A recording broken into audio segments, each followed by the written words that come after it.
Andre podcast.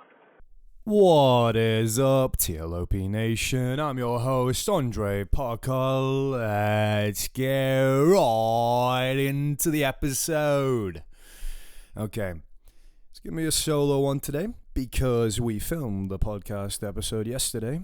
We had a dog on because I went over to Lewis's and he was looking after Phoebe, this dog, 6-month-old puppy. That was, what's her name, Bernie's, and he was looking after her. So obviously we're doing the podcast and the dog's running around, shits itself twice on the floor, pungent by the way.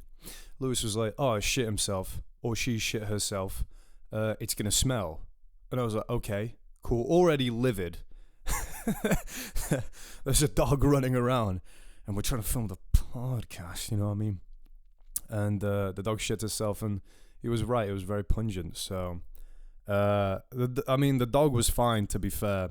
It was a pretty bad episode by itself, but I was happy to have it out, as you can tell.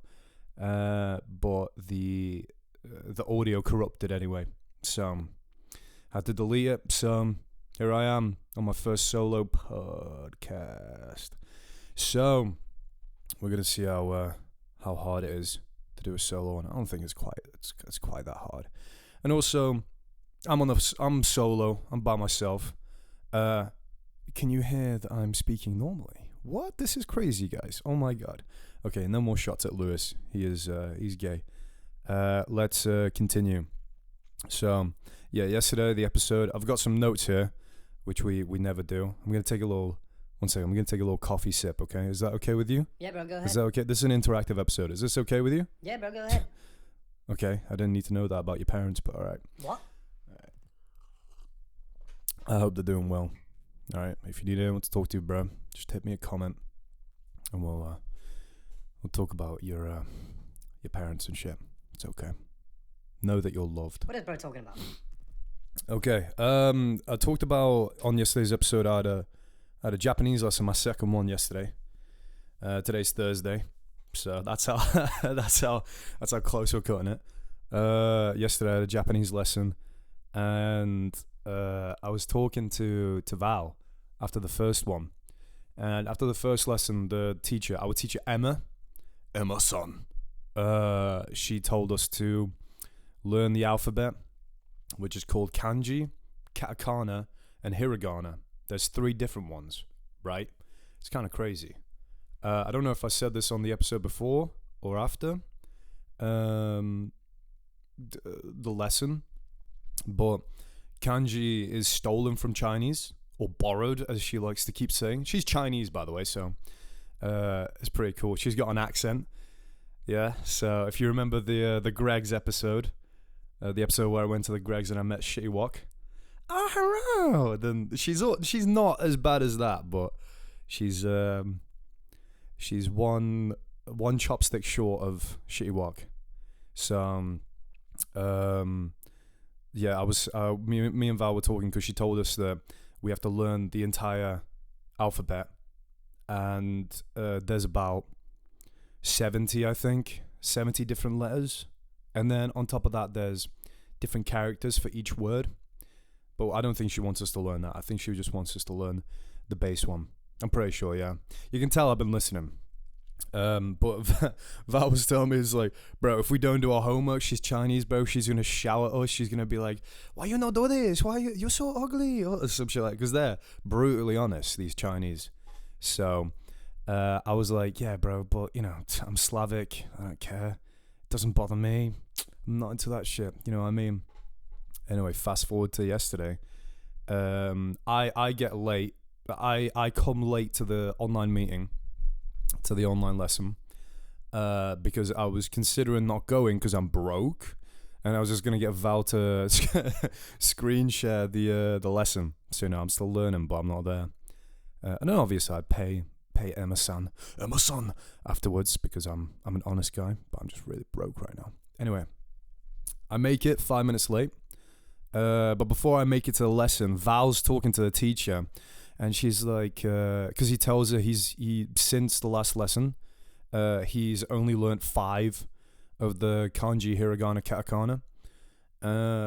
And she's like telling him, no, it's okay, it's okay. Some people it takes them like a week to learn all of it, and some people it takes them like 2 months. Like, so it's like, it's at your own pace, it's okay, it's still your first lesson, whatever. And so I join the lesson, I say hello, sorry I'm late. She's like, no worries, da. And the lesson continues, and then it's like 20-30 minutes into the lesson, and she's talking about how in the next lessons we're not going to have the English like translations, we're just going to have the kanji, katakana, basically the Japanese alphabet, so we have to learn all of them. And I speak up. My first mistake, I spoke up in class. I said, oh well, I've only learned like 10 so far since the last lesson, so it's going to be a bit difficult. I was just trying to make a little joke, you know. Wrong. She goes, not good enough. Not good enough. This is not good. You will never learn the language like this. I'm like, what? What the frick? And so she just pops off on me, right? And the entire time, because we have to have our cameras on, I'm there like leaning forward onto the camera, like, yeah. And she's like, some people, they learn this very quick. This is not good enough. I was like, damn, okay. So she finishes popping off on me. She's like, oh, okay, now we learn the numbers. And then she just like plays a video of like somebody going, Ichi-ni-san, whatever, 1, 2, 3 in Japanese. And Val messages me, go like, oh, you naughty boy. And then I message him back, bro, I'm so hard right now, bro. And then Emma-san is like, okay, now you have to, when they say the ichi, you have to say the ichi afterwards so I can hear your pronunciation. And so I can see Val, and Val can see me, and we're just like, we're just laughing our asses off. She's like, what's so funny? What's so funny? And then Val's like, Andre, lock in. Bro, for the next 10 minutes, me and Val, every time I looked at him, I was like, just trying to hold it in. I'm doing the dog, closing his eyes, just trying to hold it in. But this is what I was saying to Lewis. I was like, everything in class, or anything in class, is just so much funnier than in real life. Like, it's I don't know what it is, but like when you're not allowed to laugh, like at a meeting or like an event, especially in the classroom, it's so funny. And I thought, you know, hiring a tutor and like paying money to be there, so I want to be there, it wouldn't happen, but it's still so funny, bro. Wait, he FaceTimed me afterwards and he was like, bro, I hate you, bro. You fucked me up, bro. So funny. Okay, what we got next? I've only got 3 little notes here. Let me take a little sip of the coffee. Is that okay with you? Yeah, bro, go ahead. Bro, I didn't know that you like dudes. That's crazy. Nah, bro, I don't, but you're just projecting and you never say it. Me too, bro, me too. What? Anyway, I went to go see the England game yesterday. I got the day off work somehow. So I keep asking for shifts, and out of all of the the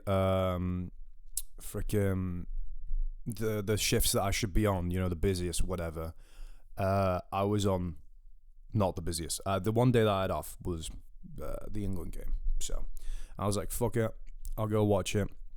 Called the boys, called up Val, called up Gareth. We went and went to Spoons first, obviously to go get pissed because I'm broke boy. And by the way, bro, Weatherspoons, you go there for the food? Obviously not, but if you did, the 3 small plates, oh, they go crazy, bro. 3 small plates for 15 quid in Sandwich. I think it's like 8 quid in Newcastle, under Lime. 2 8-inch margaritas or whatever pizzas, 5 strippers, garlic bread, 11-inch garlic bread if you want it, halloumi fries, chips, bowl of chips, curry chips. Bro, pick 3 of these, 15 quid. This is the method. Bro, I got that shit. The microwave was working overtime, bro. It was so tasty. The classic barbecue 8-inch pizza that I had was delectable, bro. It was slam. It was spindiculous, bro. It was tasty. I rolled that shit up into a wrap. I'm not one of these goons that gets this rock hard pizza from the microwave at Spoons.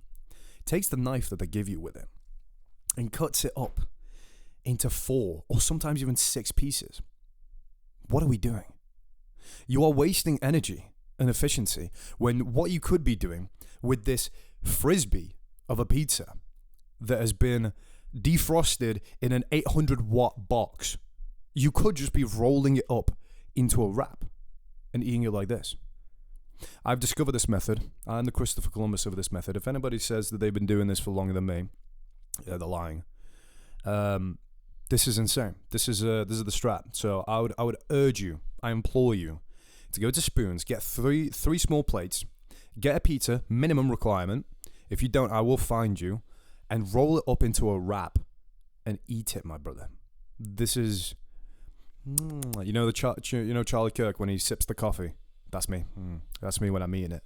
It's so good. And then I order the chicken tenders. They don't tell you how much they give you, by the way. They won't tell you how much they're going to give you. It just says chicken tender strips or chicken tenders, whatever. So I was taking a gamble when I ordered it. I got 5, so I was happy. I was a happy tism. I was eating my little wrap and then just, chasing it with some tenders and then, just having a good time. I was happy. I was in a good place. And then we were drinking before the England game because obviously Spoons. And I started off on Doom Bar Ale because I'm an ale drinker, not an IPA drinker. I'm not fully gay, but I'm almost there. You know what I mean? Like there's hints, there's signs throughout. Like my childhood was murky. Like yeah, there was something wrong. So that's why I drink ale. I don't go on my way to buy ale, but I will drink it and I do enjoy it. And it was £2.30 for a pint. Can you comprehend how good that is? My goodness gracious me. Anyway, it was 4%. And then there was an Abbott or something like that. Those are Weatherspoons, like original, like a Green King or whatever you want to call it. And that was 5% for £2.30. Tried that. It was pretty good, to be fair. It wasn't bad. So, obviously, lashed like 4 of those. I think, like 3 of those. 3 of those. And then I bought one more. No. Okay, so we were in Spoons and Sandbach, right? Bear with me, brother. Bear with me. I was in, or sister. Hallelujah. So we were in Spoons first. We got the food, and then we got the drinks. Val was tweaking because for some reason his stomach was upset. And then Gareth was meant to arrive at 8 o'clock. Me and Val got there at 7. 7:30. 7:30. We got there at 7:30. Val had already been to the Emp, the Beer Emporium. I was so blessed to hear that, because the Beer Emporium is a craft pub, or craft beer pub, whatever you want to call it. Basically, they just serve IPAs, and they try and be like slick with it. You know what I mean? They try and like sell themselves off as like a tavern, but they just sell nothing that could be considered beer. The only thing that they were selling there, Val told me, was Hell's. So that's the only lager, aka beer, that he was drinking. So I was I heard him. He's been talking about this Beer Emporium because his parents have been going, and he's been tagging along. And he went last Christmas, and I gave you my heart, and he said it was quite good. And the atmosphere was nice. And so I was like, yeah, but he was saying this, and I'm like, it's an IPA pub, isn't it? And he was like, yeah, they got IPAs. And I was like, shit, they got my boy. They got my boy. But I was very pleased to hear that he had a lager before he, met up with me at Spoons. So that was good. So he goes Spoons. He has an upset stomach. He eats his katsu curry because he's a weeaboo, and so am I. And he has an Asahi. And he's not having a good time. But then Gareth finally arrives, but not before we call him 3 times. Call him at 8 o'clock. Where are you, bro? Oh, I'm in the car park. Okay. 10 minutes goes by. Bro, where are you? I thought you were in the car park. Yeah. I was just finding a parking spot. Okay. 20 minutes goes by. 30 minutes in total since when he was meant to be there. Right. Where are you, bro? Oh, I'm just taking a shit. In the car park. Yeah. There's one out here. There is. This is false. Where are you? Oh, I'm just getting out the shower. No. Where are you, bro? I'm leaving Osage right now. Okay. 45 minutes passes. He finally arrives. Big fat Gareth. We could tell it was him because the table started shaking as he approached the table. Big fat finally arrives, comes up to me, and calls me Big Nose. Devastating attack. I look at him and call him gay. And then he calls me gay. And then we have a snus. Like, he offers me a snus, he has a snus, and then we're boys. And then he obviously pulls out 10 quid, which he could have spent on 4 pints, and loses it all on the fruit machine on Big Fish.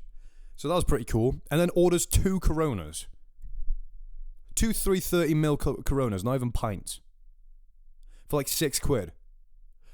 What are we doing? See, this is the thing that I don't understand. Because you have people that say, let's go out drinking, but they don't drink. Like, I'll go out and I will sink 2 beers immediately just to get buzzed. And then I'll baby my 3rd or 4th, right? If I'm getting fucked up, it's 8 pints in an hour. Like, it's done. This is non-negotiable. This is a non-issue, okay? But Gareth comes out and he buys 2 Corona with the limes for 6 quid. Now, for 90p extra, he could have had 3 pints. See, this is you have people who take it very seriously and get very offended when people say, let's go drinking, and then they won't drink straight vodka, or they only drink mixed drinks. They don't like beer. What are we doing? Okay, you're a performative drinker. Okay, if you say, let's go drinking, let's go get fucked up, let's go get blacked out, and then you turn to me and say, I'm not drinking that, what are we doing? Okay, I hate gin. Do you know what I drank the other night? Gin. Okay, I almost threw up just from the first shot. But this is the difference. This is the mindset. This is the perspective that you need to have. If you turn to me and say you want to go drinking and then you just won't, get the frick out of my face, bro. Get the flippity hickety heck away from me. Okay? Because I'm going to be over here sinking them. And you're going to be over there drowning in your sorrows. Okay? Shit, I should be an author. Anyway, yeah, fuck him. Yeah, so Gareth was drinking his 2 Coronas. He was babysitting him. And then he attacked my pride because I was drinking my nice Doom Bar. I was about to say pale ale, but that's false. That's not true. That's not true. I promise it's not pale ale. Okay, Jesus. No, I was sipping my nice Doom Bar after sinking 2 ales, and he attacked my pride by saying, "Oh, you're babysitting your little drink there. We're gonna go to the Swan and Checkers now to go watch the England game on the big screen."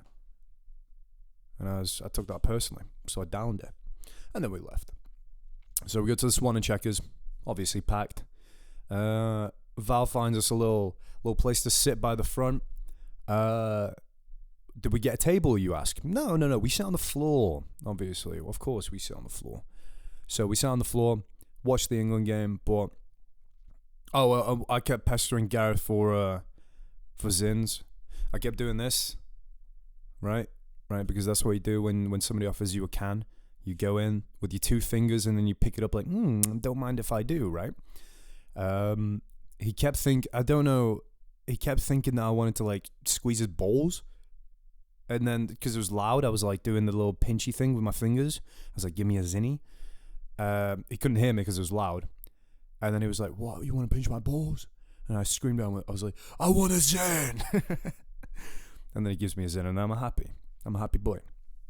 Goes up. There's like a outside beer vendor. So while everyone's watching, they don't have to go inside for a pint. They can just come and get a Hells. There was Hells at the Swan and Checkers. It's quite nice. So Gareth goes up. I'm like, yo, get me one, bro. Make it 2. He's like, man, shut your bitch ass up. He's a good boy, though. He got us each a beer, which was quite nice. So obviously afterwards, after the game finished, me and Gareth went back to his, and then, I gave him some, obviously. But we're watching the game, and it gets to... They do these hydration breaks now in the World Cup. It's just for this one. I've been informed because I don't watch the World Cup. If the last episode came out, you would have heard how little I know about football. But then Lewis makes it out like it's common knowledge. And it's like, bro, I don't know these people, bro. Who the fuck is Pele?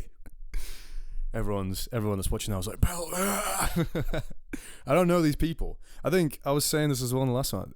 Only me and Harvey don't know football, bro. I don't know any people. Maradona, guys, please don't crucify me. Sorry, I was having my coffee, mate. But yeah, there's these hydration breaks in the World Cup now, so they stop. And nobody likes them because apparently, they have a 5-minute break or 3 minutes, however long it is. And you can talk to your manager or your coach or whatever you call them.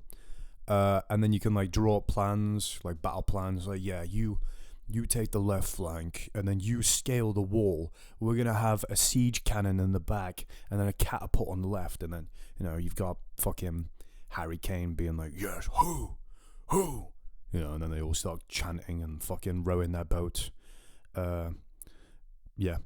And so I go up to Gareth because we stand up for the hydration break. And I'm like, bro, are you bored as fuck as well? Because I could tell he was kind of bored. And he like turns to me, he's like, yeah, this is kind of mid.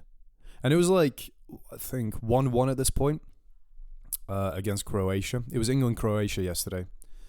I think it was like 1-1.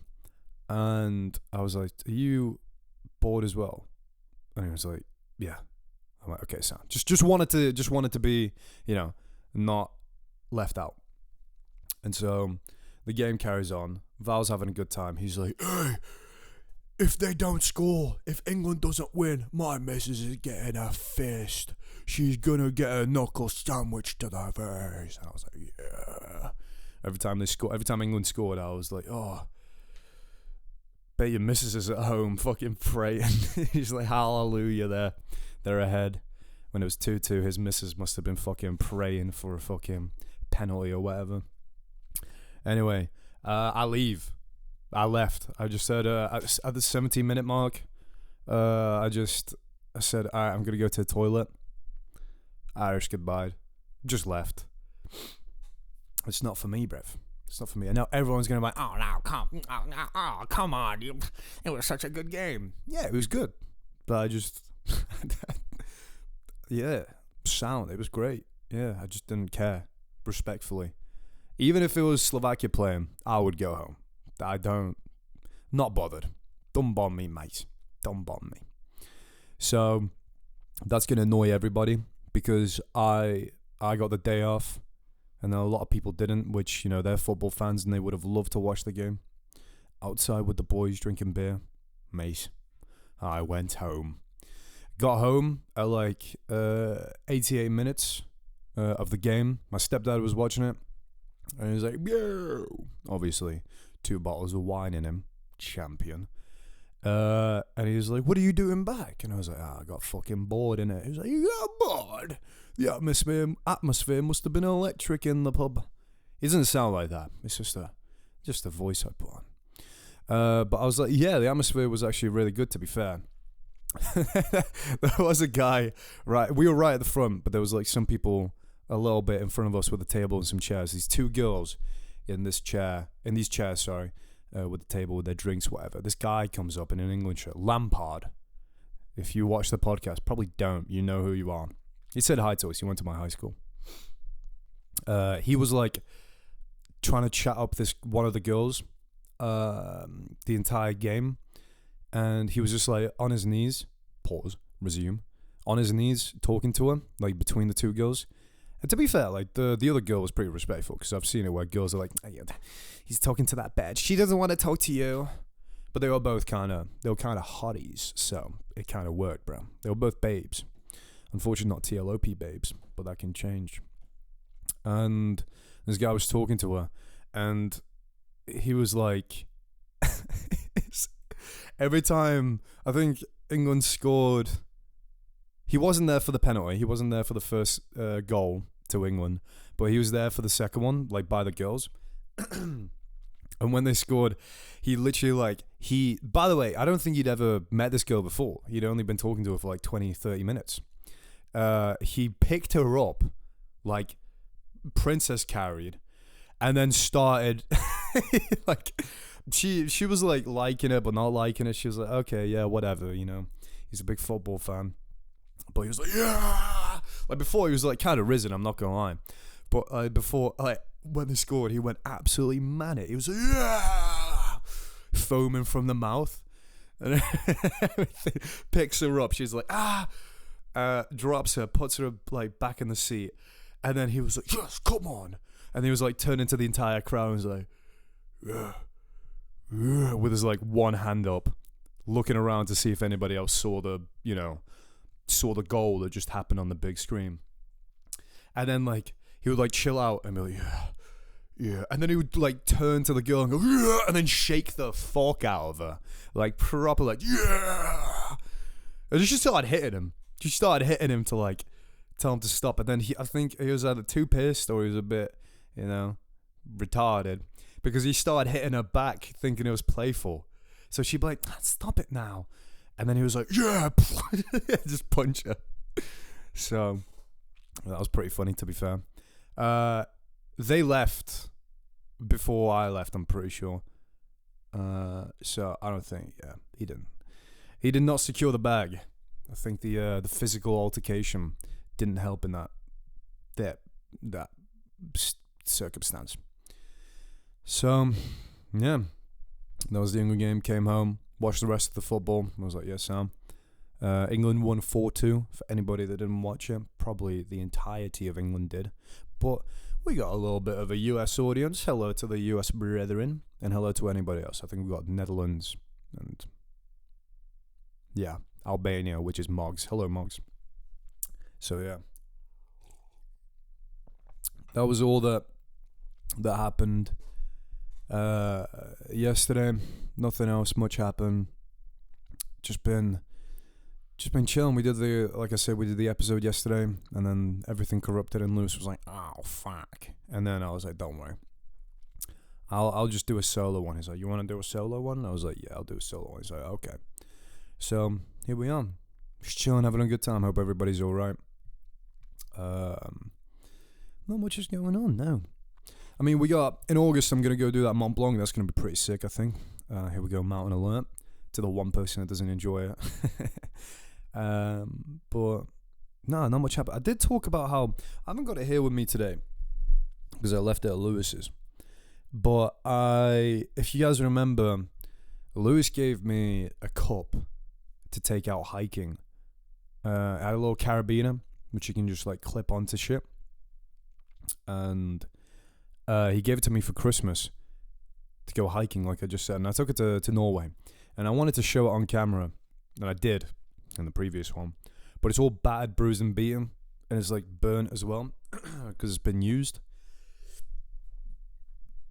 And I told him like a story of how so I had to get over this mountain range, right? Let's go through these valleys, up to these mountains.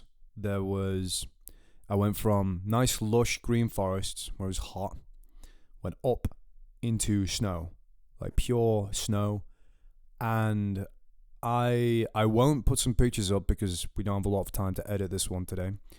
But there were insane ice lakes, just massive. Snow everywhere, like I'm saying.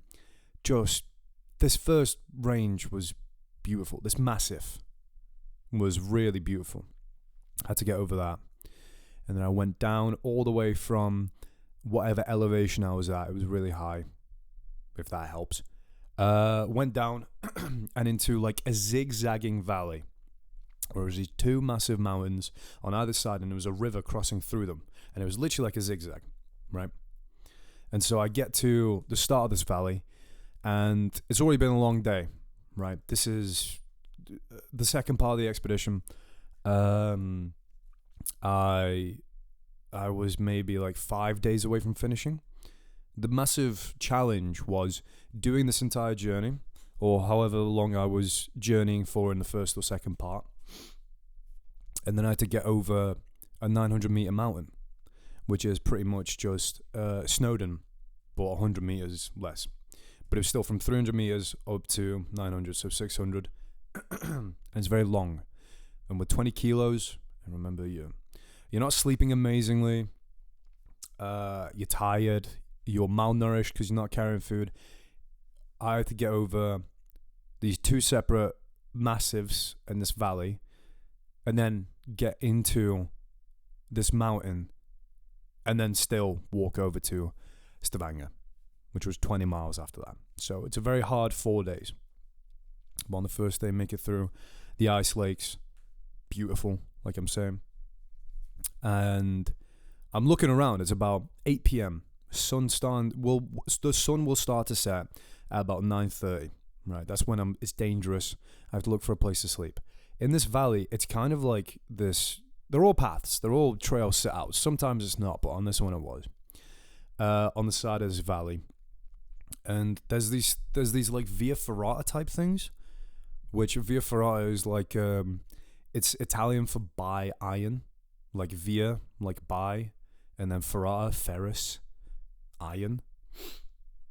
And a via ferrata is just like, have you ever seen like this like, it'll be a cliff wall, and it'll be these like metal iron like prongs in the side of the cliff, and you like clip in and you like climb on it, and like, oh, I'm like 300 meters above nothing, you know what I mean? Like, oh, this is so scary, whatever. It's like a ladder on the side of a cliff. Kind of like that. We had those, but with chains. So, and then Lewis was like, were you clipped in? And I was like, no, I was not clipped in. So I had to rely on my arms, which are big and strong, so it's not an issue. So we were carrying, I was carrying this up, carrying on, sorry. And I'm carrying on the trail, the T2 trail, which, by the way, I hate the T2 trail. It's this red, it's called a Tur, which is T2 to Tor in Norwegian. It just disappears.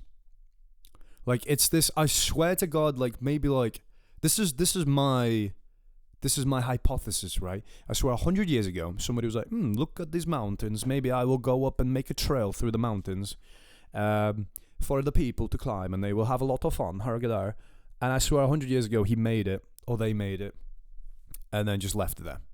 Like, didn't do anything else with it.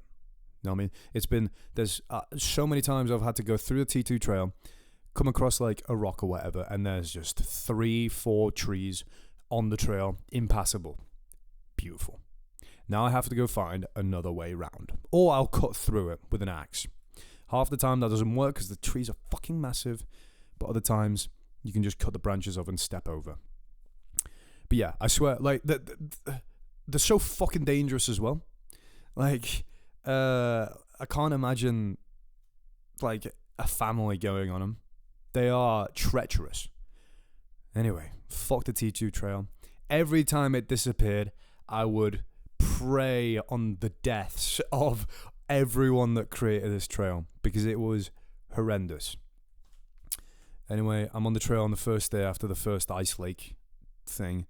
I'm looking for a place to sleep, and there's no flat ground. I need flat ground for my tent, right? Because you can't just sleep on a slope, and you can't sleep on a rock. So I'm looking for flat ground. There's none. And I'm already past, like I clock out in parentheses at 8 o'clock, because I stop what I do. I put my pack down, 20 kilos comes off, and then I walk around looking for flat ground, because I need to find it immediately. Sometimes it'll take me an hour, sometimes maybe even 2 hours to find a place to sleep. So when I find out, I go back to the pack, bring the pack over to the place where I sleep, where I'm going to sleep, and then I set up, eat, and then go to bed. So anyway, it's 8 o'clock, and I'm like, shit, I haven't got a place to sleep. Everything is a slope on the valley, in the valley, sorry. And I don't know what to do. The T2 is marked by red dots on the trees, right? So you know where you're going. You don't necessarily need a map, but for the fucking T2, yes you do, because it fucking... So I'm walking up, following these red dots, and then there's this yellow dot that comes out of nowhere. And I forget what the name was of this sign. It's just a wooden sign with, like etched into it with fire, like a name. I forget what it's called. But it's pointing up into the mountain, like into the slope. I'm so tired by this point, by the way. So going up a slope is like, for fuck's sakes, you know what I mean? I don't know what this yellow trail is leading me to. It could be leading me to nothing, a waterfall, I don't know, anything, right? Could be leading me off to another trail that takes me in the wrong direction. I can't check the map. I have no signal. Okay, there's no data. I didn't have data for 4 days. Thank God I downloaded my map. Actually, on the last day, my map deleted itself, so I had to go into the files and pull it out and then re-import it into the program, into the app. Sorry, so that was another scare. But I'm following this yellow path, so fucking steep. Leave my pack. By the way, it's a really dumb idea of me. So the outside of my pack is waterproof, but it's a hunting pack, so it's camouflage, right? So I'm carrying around this camouflage pack. I then put it down, face down, because the other side is not waterproof. And there have been times where I've been coming back to my pack, and I've lost my pack. So it's been a very good good idea to do that. But I put it face down, put the pack down, and then I go up and I'm following this yellow path. And it takes me about 15 minutes before I keep thinking this is not worth it. There's no flat ground here. It's really steep. I can't imagine bringing my pack up here. But then I find civilization or remnants of a civilization, right? A fence. I'm like, no way. So I follow the fence up, and then as I'm following this fence, it's just metal. It's just a wooden post, sorry, with metal chain link, very, very bare bones chain link fence. And so I'm like, okay, let's see where this leads. Follow it up. Comes to a waterfall. Oh no. But next to the waterfall is a little gate. I go through the gate and there's a shed. I'm saved. So there's this patch of ground where lots of chopped down trees, lots of stumps, and some sheep. Right? So I go up to the shed, and I have to climb over the fence. I'm kind of fucking up because I'm heavy. I'm fat, 90 kilo fat. Kind of fucking up because I'm heavy, and I'm praying if I can't sleep inside this shed, then I will just sleep near it to protect me from the rain, or I'll sleep on the boardwalk because it's flat. Pardon me. And one second, let me take a sip of my coffee. Nom. So I get over this chain link fence. I fuck it up a little bit. I bend it out of shape. Fuck it. Go up to the door. I'm praying that I can get in this bitch, right? Unlocked. Oh my lord. The dopamine that hit me when I when I open the door, I'm like, ah. And then I look in, it's filled with shit. Fuck. It's filled with MDF. It's filled with chairs, fold up chairs, all that bullshit. So I'm a little bit ticked off that, all the shit is in there, and I can't put my little sleeping bag down and go to beddy buys after a long fucking day through the ranges. So I just take all that shit out and then put it up against the outside wall, all the MDF. There was 4 boards there, and they were heavy as fuck. So moved them out of the way, Got in there. There was just enough space for my sleeping bag on the floor. The bottom of the floor, it was just floorboards. It was open, so it was quite cold in there. And so I went to go get my pack. Went back all the way back down. I went all the way back up. And that fucking steep slope I was telling you about. Finally got there. Some sheep arrive. Brilliant. So, do all my shit. Lay everything out. And I'm hungry. I've realized that I'm running out of food. I've got some really long and hard days ahead of me, so I need a lot of energy.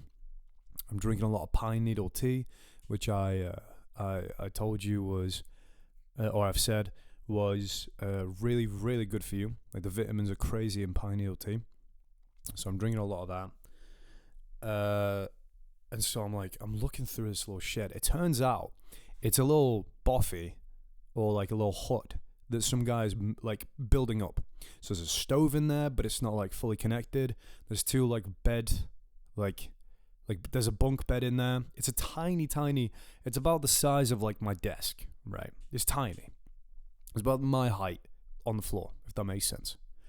And there's like a bunk bed type thing where you can put your own like sleeping bag on it with the boards and everything. And there's a little desk, and that's it. And there's like a lot of cans of this thing called dead fish, this vodka drink, all over the desk, right? And I'm like shaking over. There's Heineken's as well. I'm shaking all the cans because I'm fiending for it, right? All empty. Oh, fuck. So I'm looking around, just trying to find shit. There was like a little bag full of food, and then there was some coffee as well. So had a delicious coffee. There was a Bunsen burner in there. Or a Bunsen burner, like a stove with propane in there. So I used that instead of my own to save it. That was nice. Made myself some coffee in the morning. And then there was like 2 Lipton Peach iced tea like powders. And a Turmat. Which a Turmat, or Termat, because it's also in England, but it just means Tor food, because it's Norwegian, is like just really, it's premium quality food that's been dehydrated. So you open the top, put some water, close it, wait a couple, and then you've got like beef stew, but it's like unreal gourmet type shit. Right, it's really expensive. I think it's like 15 quid for one, and they only give you like 800 calories worth of, calories. So it's not a lot, to be fair, but it's delicious. So I've never had one. I didn't want to take it because this obviously seemed like a new hut that was in progress being made. So I left everything. And so I was kind of like looking around, kind of wanted some alcohol. Kind of wanted this dead fish, right? So I'm looking around. And on the bunk beds, there's these barrels, right? They're just there. You can't sleep on the bunk bed. That's why I had to sleep on the floor. You can't. I don't want to move them. And I couldn't move them. They were full of shit. So I'm looking into these barrels. One of them's got just cutlery and shit filled to the brim. These are like the blue plastic barrels, right? So one of them's filled with like cutlery and napkins and everything, getting ready for whoever is gonna stay in this hut. Another one's got like clothes in it, and another one's like it's got some thing on it. So I move it out the way and then I open it, and it's got like barely anything in it. I'm like, shit, okay. So I move like the thing back on. And I'm like, wait a minute. I look at the thing that I'm moving from the top of this barrel back and forth so I can open it. It's a pack of dead fish.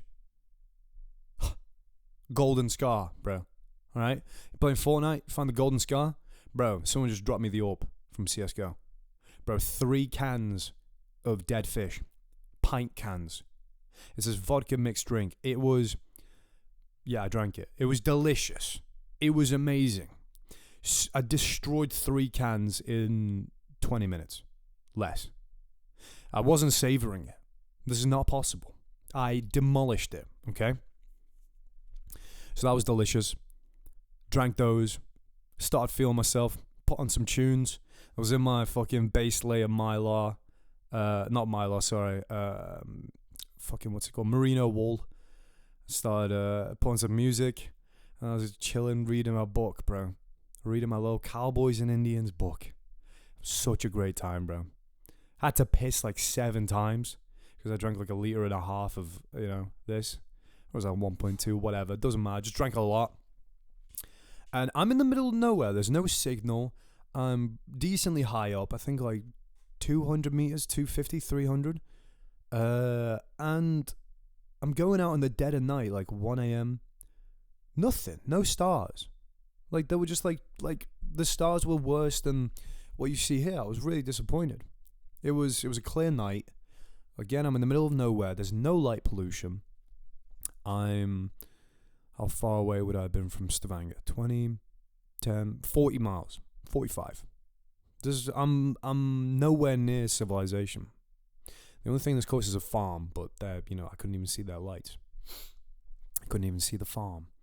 So I was really disappointed. I wanted to see the Milky Way and all that shit, but I think you have to go further up north. So, fucking Jesus Christ. Sorry, my stepdad's working on shit outside. Anyway, so I couldn't see any of the Milky Way and none of the lights. I did see a couple of shooting stars. Not that night, but throughout the entire expedition. It was quite cool. Woke up in the morning, no hangover. Ecstatic, bro. I'm so happy. Wake up, you remember that little waterfall nearby? Dipped in that. Had a little clean up. And pack everything up. I take the tour map because I'm running out of food. And if I hadn't taken it, now that I think about it, I would have ran out of food. I had just about enough with the tour mat. It was like beef stroganoff. Right? This is what I mean. It's fucking good. It's like beef stroganoff with vegetables and all this shit. And it was so good. I finally had it later, like the next day. Not this day that I woke up, but the day after. For Vinicula, the 900 meter mountain. And it was amazing. So good. Anyway, I get up, pack all my shit up, and then step over the fence again. And then I go up and clean in the fucking river nearby, in the waterfall, sorry. And then I come back, and I realize I don't have to be stepping on this fence, because there's a tiny little fence around the hut. I forgot to mention that, because there's a massive fence, there's a chain link fence around the hut, and then there's a tiny little fence that goes about up to your hips, or about up to like the middle part of your chest, that I was climbing over, right? And I was fucking up. I was bending it off shape because I'm a fat, 90 kilo fat. There's a little door, like at the front of the hut, at the front of this fence around the hut. Could have just been going through that, so I feel kind of bad. Packed everything up, like I said, and I left 10 quid and a note by the door for, obviously the alcohol and me stealing the tour mat. Or borrowing it. I borrowed the tour mat. And I think I wrote like, cheers mate, stayed here for a night because I needed to, LMFAO. P.S. the drinks were really nice, thanks. 10 quid. Which will probably buy 1 can of alcohol in Norway. So, but it's all I had. It's all I had. Continued on, and I'm going through this valley. T2 trail again. We know the story. It's a fucking shithole. Right? It's the worst thing ever to the T2 trail is the worst thing to ever come out of humanity. Okay. We've had the Second World War.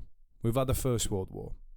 We had King Leopold in the Congo, and we've had the Gaza Strip, right? The T2 trail is, none of those come close to the T2 trail. It's crazy how bad it is. So, I'll give you an example. So I'm walking down the slope. It's really slippery rock because a river's just spawned out of nowhere. I'm thinking maybe I'm on the wrong part of the trail. Maybe I'm off the trail, right? Red dot right next to the rock. Greasy as fuck, slippery.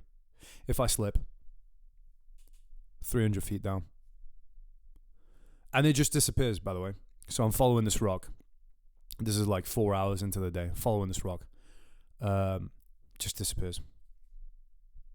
So, very wet feet because I had to go around in bogs and marshes and everything on the fucking side of a mountain and shit. You know how it goes. And finally, I'm like 5 miles down, and it's been such a shit long day that all I could gain was 5 miles because there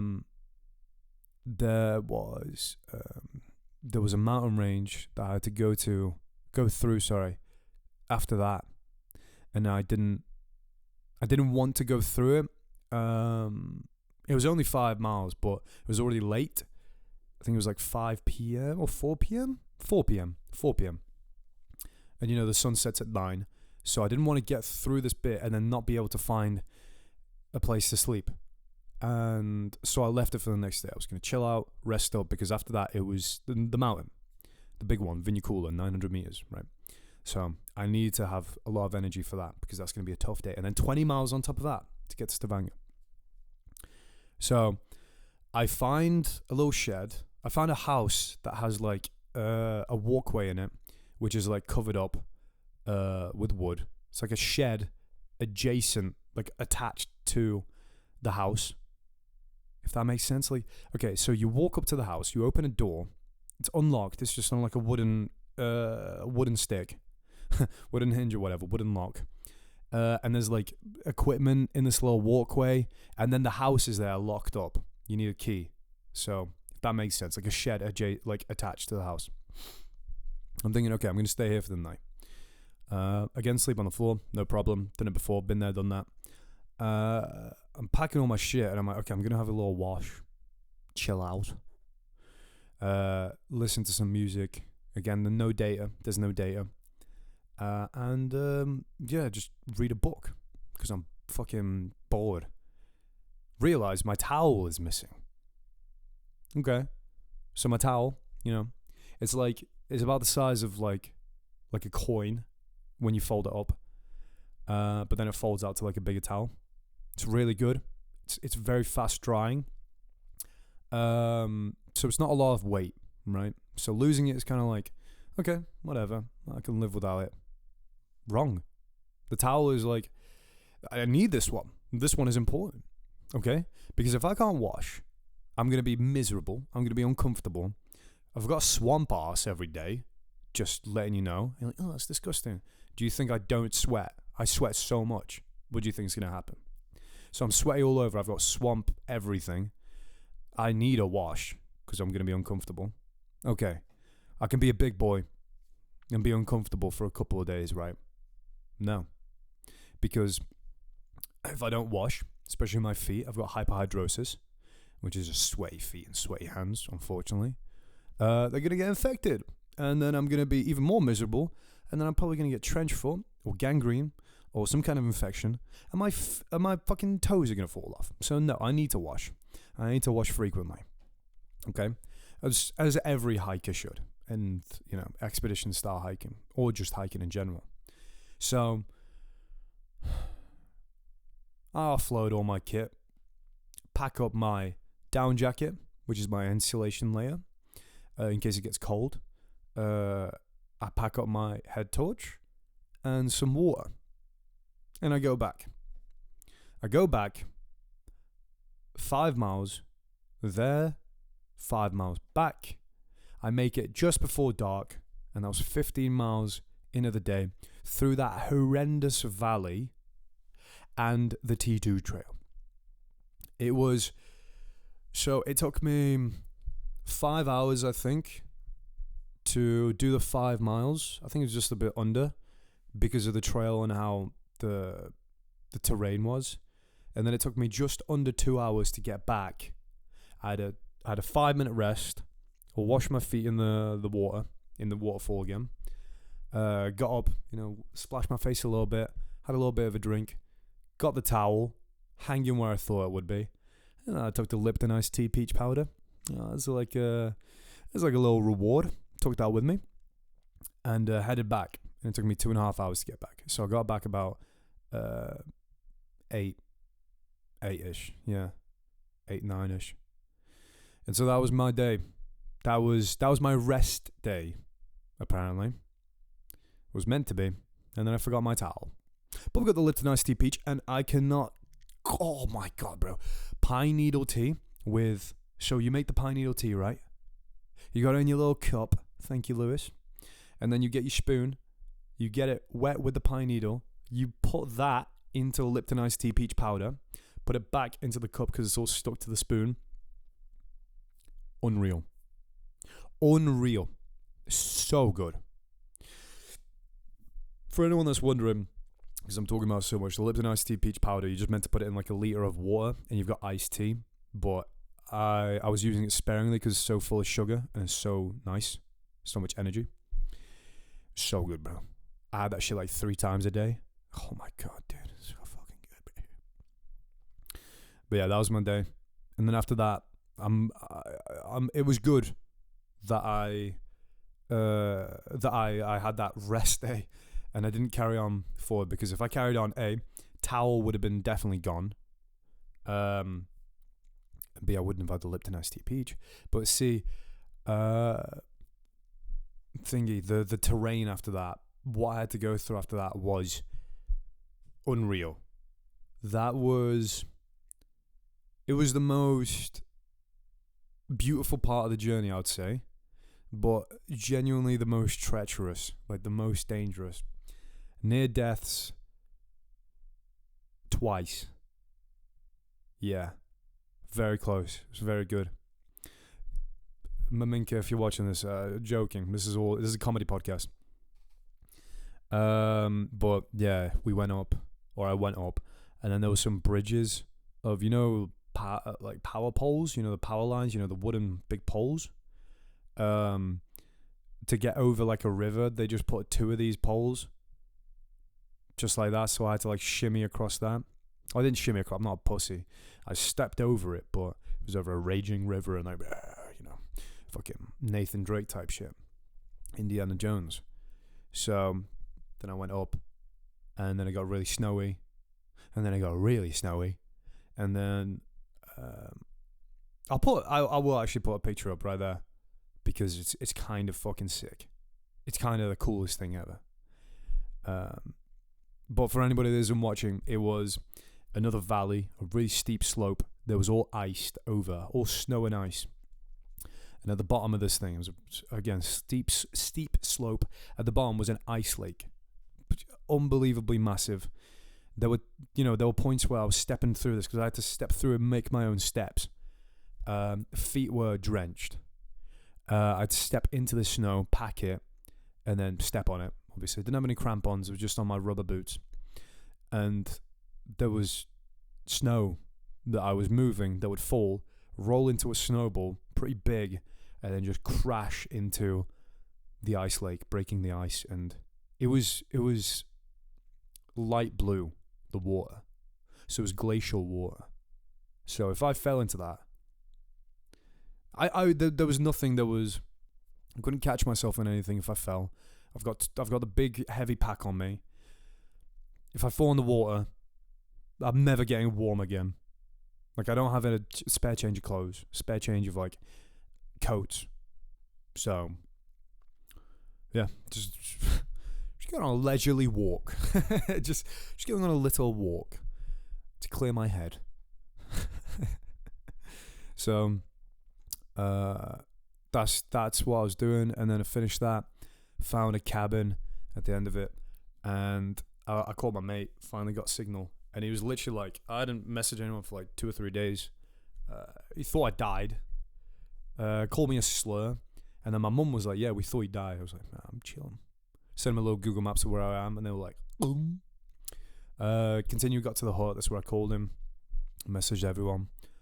And I got to this hut and I tried to open it and it was locked. I was like, shit.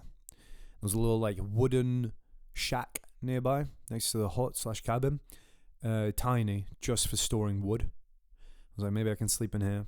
Definitely not. No space. Like, shit. There's a little balcony type thing, little boardwalk in front of the hut, sheltered a little bit from the rain because it started pissing it down. A massive storm cloud kept chasing me while I was going through the entire range. So I had to speed up. And I'm under this balcony thing, locked, rain starting to pick up a little bit. It's getting a little bit on me. I haven't set up anything. I'm still considering what to do. Maybe I'll keep walking, or maybe I'll sleep here at this balcony. I didn't know. So I realized that the key to open this cabin is one of those ye olde keys, right? It's one of those big keys. It's not like the tiny little house keys they have, right? If that makes sense, padlocking key.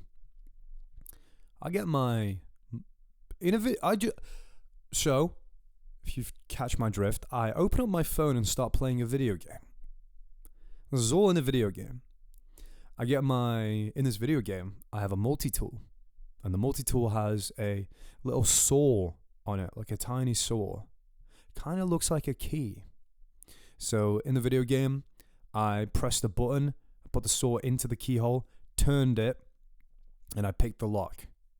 This is a really good, realistic video game. I think it was set in Norway. Wink, wink. I get in there, and I'm soaked from the snow, from the rain, whatever.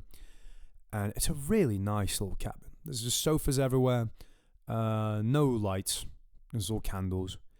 Then there's like a little bunk bed in the corner, and this tiny room for kids, I'm guessing, because when I went in there were coloring books and like little fucking etch-a-sketches, and fucking like it was Tom and Jerry. Yeah, so it was definitely, and it was tiny. All right, there you go. It was a fucking little bunk bed for kids. I kept wondering, I was like, if the kids are sleeping in beds, where are the adults sleeping? There's no other cabin nearby. I was like, whatever, they're probably sleeping on the sofas. Anyway, stove is there, so I fire up the stove, but there's something going on. Every time I close the stove, smoke starts seeping out. Right, this is weird. There's no convection.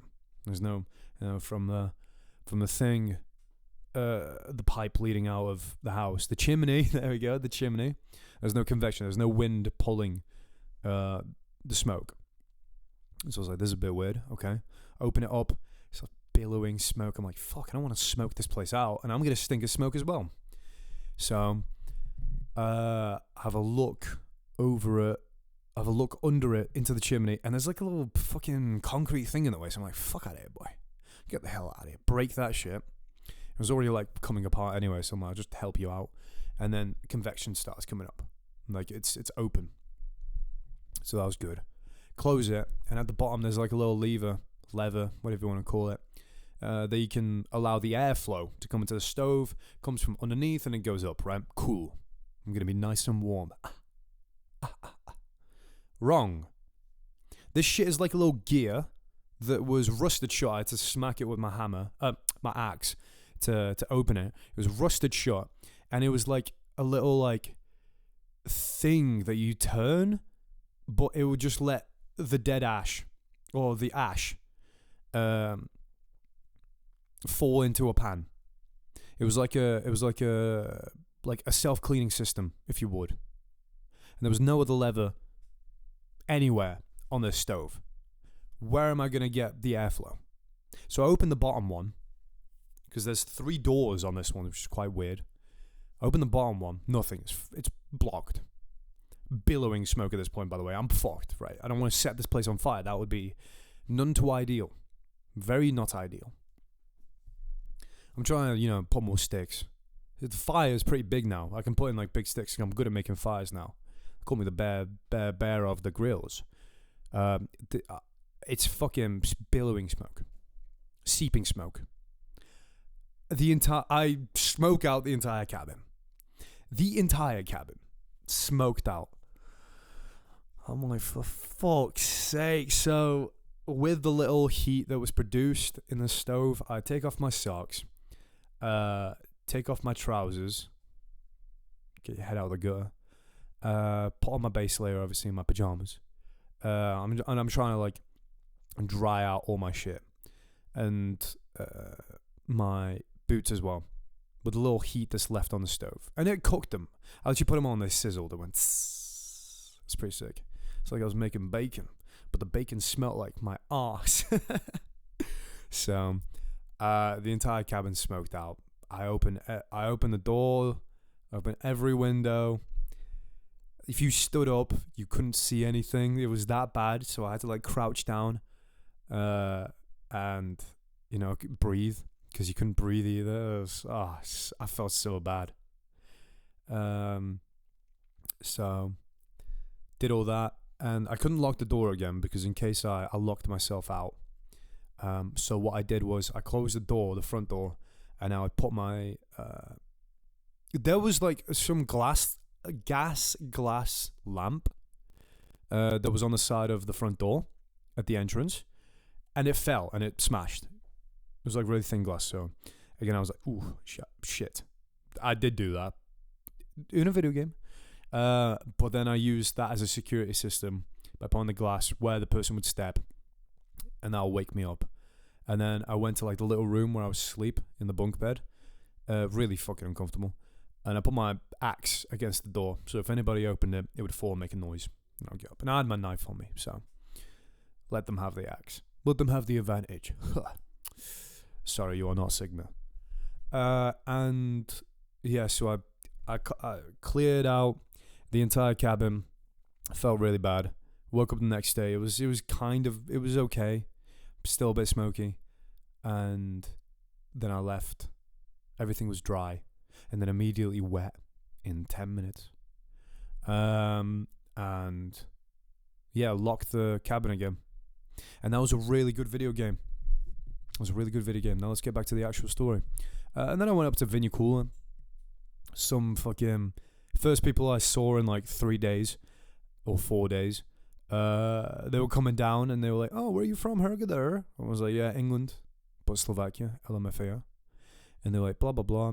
Are you gonna be here for the 17th?" And I'm like, "Yeah, I'm trying to make it there to Stavanger. I've only got a couple of days left, and I've got 30 miles, whatever." And they were like, "Okay, yeah, hope to see you there, blah, blah, blah." And they're like, "We didn't make it to the top because it's too snowy. There's no shame in turning around." Who the frick do they think I am, bro? No shame in turning around. Why would I turn around now? Why would I be doing that then? I made it to the top, but not before I had a fucking nosebleed, which I was actually quite concerned about. Because I'd never had a nosebleed before, and it started pissing blood. So I was a bit concerned about that, but I was like, ugh. At the top, it was desolate. That mountain was really fucking sick. It was cool. It was like different environments.